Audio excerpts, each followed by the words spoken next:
It's been 10 years since Pam Gurner Hall lost her husband Jorge on a construction site. Mr Castillo Riffo was fatally crushed while working on the multi-billion-dollar build of the new RAH. I still can't talk about him and not get tears in my eyes. He was charismatic and unique. She credits the Under Fire CFMEU with ensuring more families don't endure her pain, saying workers wouldn't be safe without them. First thing, more deaths on sites, instantly. But today, more claims surfaced of thuggery and corruption on work sites, allegedly at the hands of the union.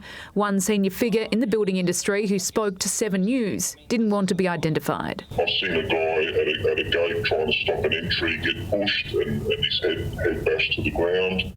He says they are a law unto themselves and it's out of control. I saw a vehicle parked at an entry gate and it was a delegate's vehicle. The tyres were removed to block the gates. So I've seen that as a physical blockade, as a tactic. Today, the local secretary released a statement telling members the union's done nothing wrong, saying it's business as usual and there's no evidence of criminal activity within the branch. Our reaction to claims that it's all fine here in South Australia is of grave concern to Civil Contractors Federation. And today the Federal Labor Party officially cut ties with the Peak Union, voting to end all affiliation and to block donations from every branch across the nation, including here in SA. But supporters are vowing to have the union's back. You would have conditions that were barely survivable without the CFMEU. Hannah Ford, 7 News.